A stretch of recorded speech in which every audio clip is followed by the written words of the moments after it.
Alright, okay. So kita sambung dengan unsur dalam kala tiga. So macam yang saya cerita dekat dalam kumpulan-kumpulan yang sebelum ni, okay. So first thing first, untuk periodic table awak kena tahu dulu kenapa dia berada dalam kumpulan tersebut, kenapa dia berada dalam kala tersebut. Basically the location of the element. So untuk unsur dalam kala tiga ni, kenapa dia dalam kala tiga adalah kerana, okay, dia punya petala yang berisi elektron ada tiga. Okey, contoh, okay, kita tengok contoh yang ada kat sini. Kita ada natrium, kita ada magnesium, aluminium, silikon, fosforus, sulfur, klorin dan argon. Contohlah saya ambil natrium ni. Natrium susunan elektron dia adalah 2, 8, 1.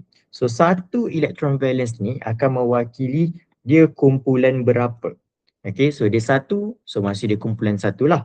Okey, tapi dekat sini ada 3 petala yang berisi dengan electrons. So these three, okay, mewakili kepada color. So berapa color? Ada 3. So that means dia adalah color yang ketiga. So awak ingat petala, color, petala, color, petala, color, color, petala, color, petala, petala, color, color, petala. Okay, electron valence mewakili kumpulan. Okay, so now, okay, disebabkan dia ada 3 petala yang berisi dengan elektron, so dia terletak di color yang ketiga. So back to the basic, what is color? Color adalah kumpulan dalam jadual berkala, bukan kumpulan, okay, barisan mendata, okay, barisan mendata ataupun barisan mengufuk dalam jadual berkala unsur daripada kiri ke kanan. So itu yang dimaksudkan dengan color. So color 3 bermaksud dekat mana? Barisan yang mendata ni yang ketiga. Ni barisan 1, ni barisan 2, yang kuning ni barisan 3. So every elements yang ada dekat sepanjang color tersebut, itulah unsur dalam color 3. So unsur dalam color ketiga ni dia tak banyak, dia ada 2, 4, 6, 8. Okay, ada 8. Okay, dia tak termasuk yang bawah-bawah ni, dia yang atas ni je. So ada 8 saja. So kenapa ke? Kalau tanya saya, tak payah kot. Okay, sebab periodic table akan diberi. Okay, as long as awak tahu macam mana dia punya location, okay, kenapa dia boleh ada dekat situ, so awak dah boleh tahu dah apa unsur-unsur dalam color 3 ni. Okay, alright. So kita dah tunjuk juga dalam kumpulan 1 kita dah tengok fungsi natrium, kumpulan 17 kita dah tengok fungsi klorin, kumpulan 18 kita dah tengok fungsi argon.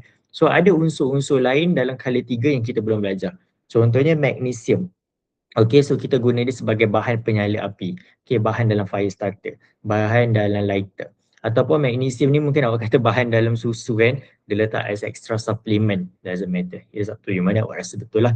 But much better kalau ikut buku teks. Okay, kemudian kita ada aluminium. Okay, aluminium ni untuk buat tin minuman, tin susu. Okay, kemudian kita ada sulfur. Sulfur awak belajar biology, okay, untuk nutrient. Okay, ataupun sulfur ni awak juga belajar dalam biologi sebagai fungicide, okay, racun kulit. Dan kita ada phosphorus sebagai bahan bunga api. Okay, one of it. Dalam bunga api tu dia ada banyak elements yang bagi dia different colors. So phosphorus is one of them. Okay, so now kita nak tengok trend perubahan sifat fizik untuk unsur yang merentasi kala 3. So previously saya dah tunjuk Raja Daniel suka derma, Raja Daniel sangat menarik. Dengan lagi satu stick STK. Okay, tapi dua-dua method tu, satu adalah untuk ukur dia punya creative find dan satu lagi adalah untuk tahu dia punya sifat fizik, specifically untuk unsur logam versus bukan logam. Our problem here adalah dalam color 3, okay, dia bercampur. Ada logam, ada separuh logam ataupun metalloid dan ada juga bukan logam. So these methods yang saya tunjuk sebelum ni, dah tak boleh pakai dah. So untuk color dia ada different methods lah. Jadi kita dah tak pakai cara tu. Okay, so untuk unsur merentasi color 3. First of all, tahu saiz atom dia terlebih dahulu. So kita ingat, naik bukit, pacak bendera. So bila pacak bendera, awak tengok saiz dia jadi dari besar ke kecil. So maksudnya saiz atom berkurang. Daripada besar ke kecil. Daripada kiri ke kanan. Okay, so now bila dia jadi semakin kecil, that means dia jari atom dia pun akan jadi semakin kecil jugalah. Okay, dia akan jadi semakin kecil. Kemudian awak tengok dia punya keadaan fizik. Dua ni je special. Klorin dan argon ni sahaja yang special. Okay, kenapa dia special? Sebab dia dua ni sahaja yang wujud dekat dalam keadaan gas. Okay, saya kejap. Saya perasan saya punya ni lag.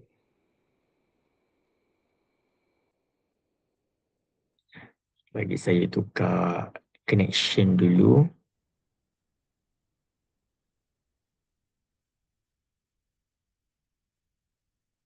Dia dah muncul.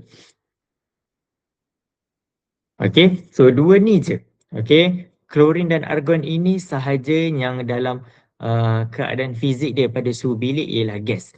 Lebihnya, okay, kita ada natrium, magnesium, aluminium, silikon, fosforus dan sulfur. Okay, yang selebihnya dia adalah dalam keadaan pepejal. Okay, kenapa dia tak muncul saya punya wifi ni? Okay, tak apa, tak salah. Okay, so now bila awak perasan daripada kumpulan 1 hingga kumpulan hujung, betul lah, daripada kumpulan 1 sampailah ke kumpulan 18. So maksudnya dia punya nombor proton ataupun bilangan proton dia akan bertambah. Okey, kat sini, kat sini nombor proton dia akan jadi lagi banyak. Alright, so bila dia ada semakin banyak bilangan proton, bermakna akan ada juga pertambahan cas dekat dalam nukleus atom. So cas apa yang ada dalam nukleus atom? Kita ada proton. Cas positif. So dia akan bertambah, cas akan bertambah juga. So bila cas atom bertambah, keelektronegatifan unsur akan meningkat kerana daya tarikan nukleus terhadap elektron semakin bertambah. So apa maksud keelektronegatifan unsur? Keelektronegatifan, elektronegatif. Awak ingat cas negatif. So cas negatif maksudnya dia tarik elektron. So tarik elektron, so maksud kecenderungan atom untuk menarik elektron. Kecenderungan. So yang hujung ni dia ada kecenderungan yang lagi tinggi. Yang awak ingat yang macam charge negatif, yang charge negatif macam klorin, argon ni dikecualikan sebab dia dah stable. Klorin, sulfur ni, dia lagi giat nak tarik elektron. So maksudnya keelektronegatifan dekat sini adalah tinggi, keelektronegatifan kat sini adalah rendah. So across the period dia punya keelektronegatifan meningkat. Sebab apa? Sebab daya tarikan nukleus, ni nukleus, dalam nukleus tadi ada ion proton. Ion proton, ada charge proton, charge positif.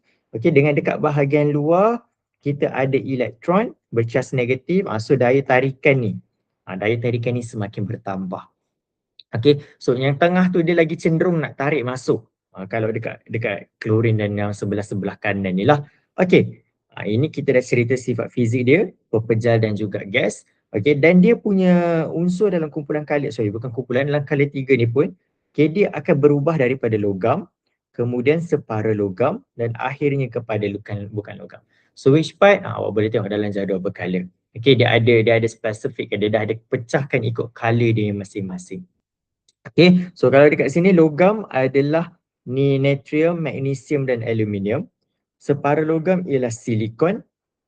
Separa logam kita panggil metalloid juga. Dan selebihnya fosforus, sulfur, klorin dan argon bukan logam. So kena tahu yang mana logam, yang mana bukan logam. Kemudian kita bergerak kepada perubahan sifat kimia pula. Yang ini saya rasa awak kena baca. Tapi saya terangkan secara general dulu. So eksperimen ni ada 2 eksperimen dalam ni. Eksperimen pertama ni adalah kita ambil unsur color 3 dan kita reaktkan dengan air. So awak boleh baca prosedur, ambil 10 cm air suling ke dalam tabung uji yang mengandungi separuh spatula natrium. Tuangkan 100 cm air suling. Centimeter distilled water air suling. Lepas tu dia suruh kita cek nilai pH. Menggunakan meter pH. Meter pH, dia ada bentuk dia lah. Dia cek meter pH, kemudian dia suruh kita catatkan pemerhatian dengan air dan dengan nilai pH. So kenapa? Sebab bila kita buat eksperimen ni, kita nak tahu sebenarnya apa nilai pH untuk bahan tersebut.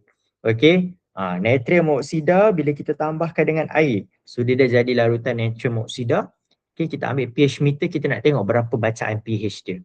Kalau dia positif, dia memang positif lah. Kalau dia bawah 7, so maksudnya dia berasid. Kalau dia lebih daripada 7, maksudnya dia beralkali. So this is first experiment. So eksperimen kedua ni pula, kita nak tahu oksida unsur color 3 dengan natrium hydroksida dan asid nitrik. So basically for this B part adalah kita nak tahu dia punya sifat berasid ataupun beralkali. Yang atas tadi kita nak tahu dia punya nilai pH. Bahagian bawah ni kita nak tengok apa reaction, okay, color 3 yang dah jadi oksida tu dia react dengan asid dan dia juga react dengan alkali. So macam mana? Okay, so kita ambil tabung uji.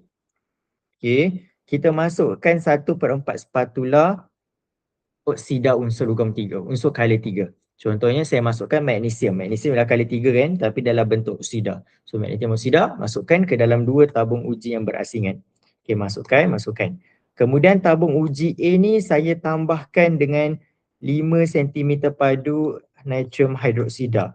Natrium hydroksida ni apa? Ni ialah bahan beralkali. Okay, yang kedua ni pula saya tambahkan asid nitrik, HNO3. Okey, berapa banyak? Dua-dua sama, 5 cm padu, 5 cm padu. Okey, kemudian berapa molar, berapa kemolaran dia? 2.20 ni tinggi sangat. Okey, so awak boleh tukarlah dia dalam 0.05 ke. Okey, 0.05 okeylah, tu dah kira sesuai untuk level awak. Kemudian dia suruh kita panaskan kedua-duanya. Okey, panaskan. Bila panaskan dia suruh kita kacau dengan rot kaca. So bila kita dah buat tu, kita nak tengok sama ada, okay, oksida unsur color 3 yang kita campurkan dengan asid dengan alkali tadi tu, okay, dia akan larut ataupun tidak larut. So katakanlah bahan yang awak masukkan, contohnya bahan A, okay, dia larut dalam asid. Okay, tapi tak larut alkali. So dia bahan apa? Maksudnya A ni adalah bahan beralkali lah. Sebab alkali mesti akan bertindak balas dengan asid. Maksudnya dia dah tak akan bertindak balas dengan alkali dah. Dia akan bertindak balas dengan sifat yang berlawanan dengan dia. So kalau dia larut dalam asid, maksudnya dia ialah bahan yang beralkali. Tapi katakanlah kalau dia larut dalam alkali tapi tak larut dalam asid. So maksudnya benda tu ialah asid. Ataupun kalau dia larut dalam dua-dua. So maksudnya dia sifat apa? Dia sifat amphoteric. Okay, so amphoteric tu apa kita tengok? So amphoteric ni ada satu sahaja, iaitu aluminium oksida. Okay, maksudnya dia boleh tunjukkan sifat asid, dia boleh tunjukkan sifat alkali. Okay, so kalau tengok kalau ikut kalojik, oksida base ada dua je, kumpulan 1 dan kumpulan 2. Amphoteric cuma aluminium oksida. Okay, dan selebihnya semua ialah oksida asid. So asid akan react dengan alkali, baru dia akan larut, dia akan hasilkan. Kalau oksida base tu ialah alkali, dia kena react dengan asid dulu, baru dia akan bertindak balas dan larutlah. Oksida amphoteric dia boleh dua-dua. Okay, alright. Kemudian yang ni awak boleh baca sendiri. Ini just cerita kumpulan 1, kumpulan 2, bentuk oksida logam yang bersifat base, bla bla bla bla. Atau awak boleh baca ikut konten. Okay, sekarang kita tengok kegunaan unsur separa logam. Unsur separa logam ada satu sahaja. Okay, satu tu apa? Silikon. Ini special. Okay, separa logam ataupun dia mungkin akan cakap metalloid. Okay, separa logam ataupun metalloid. So metalloid ataupun logam ni dia ada dua-dua. Metalloid ataupun logam. Metalloid atau separa logam ni kan dia kata, saya kata dia special sebab dia ada sifat logam dan dia ada sifat bukan logam. Okay, metalloid. Okay, so disebabkan dia ada dua sifat ni, dia adalah konduktor elektrik yang lemah. Okay, dia ialah konduktor elektrik yang lemah. Tapi, okay, dia boleh digunakan sebagai konduktor elektrik yang baik pada suhu yang tinggi. So disebabkan itu kita gunakan dalam industri semikonduktor untuk kita hasilkan microchip elektronik yang awak biasa tengok dekat dalam motherboard laptop, motherboard phone ataupun maybe calculator. Kalau awak pernah buka, tengok dia ada motherboard ke. Okay, itu sifat special metalloid. Okay, dia boleh mengkonduksikan elektrik yang baik, okay, pada suhu yang tinggi. Alright. So as simple as that untuk unsur color 3. So basically yang paling susah pun awak kena fahamkan eksperimen ni je lah. Okay, awak kena fahamkan eksperimen ni dan sifat dia. Tapi sifat dia actually very easy. Okay, so saya rasa untuk color 3 itu saja. So now after this kita akan tengok kepada bahagian yang paling last sekali, okay, iaitu unsur peralihan.